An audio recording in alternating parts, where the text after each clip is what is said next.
Halo, perkenalkan saya Rifat. Kali ini kita akan membahas tentang ideologi Pancasila. Saya jelaskan dulu, ideologi Pancasila itu artinya nilai-nilai luhur budaya dan religius bagi bangsa Indonesia yang berdasarkan pada sila Pancasila, yang bertujuan untuk menggerakkan serta membimbing bangsa Indonesia dalam melaksanakan pembentukan karakter bangsa berdasarkan Pancasila. Namun yang menjadi permasalahan saat ini adalah masyarakat Indonesia sangat sulit untuk menerapkan dan menjalankan ideologi negara kita. Sebagian besar orang hafal isi-isi Pancasila, kelima sila tersebut, namun hal tersebut belum diwujudkan dalam keseharian mereka. Beberapa penyebab itu karena dari kecil kurang ada praktek tentang makna Pancasila dalam setiap sila-sila yang ada. Semisal saya berikan contoh pada sila pertama, yaitu ketuhanan Yang Maha Esa, di mana orang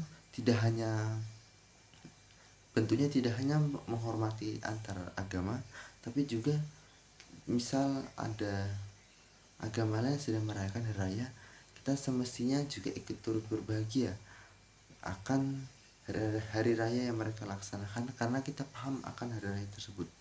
Kemudian contoh lainnya itu dalam lingkup yang lebih kecil lagi, dalam lingkup anak-anak atau ruang di mana mereka sedang bermain. Seorang anak di mana ia bisa misalkan ia memiliki sebuah mainan dan ia tidak ingin membagikannya kepada teman-temannya, ini adalah salah satu bentuk benih di mana ini bertentangan dengan nilai-nilai Pancasila karena dia tidak ingin berbagi pada sesama temannya. Kemudian juga ada bentuk lain di mana penyebab faktor ideologi Pancasila tidak bisa terwujud. Itu contohnya pada sila keempat, sila bentuk konsep musyawarah.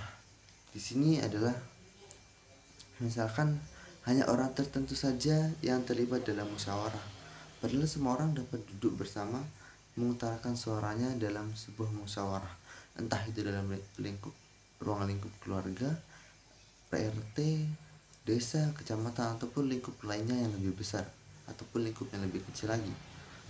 Kemudian juga ada konsep pada sila ketiga, Persatuan Indonesia.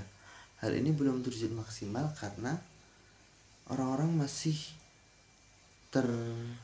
terpaku pada golongan-golongannya. Maksud di sini ada kelompok-kelompoknya mereka, kelompok atau istilahnya circle.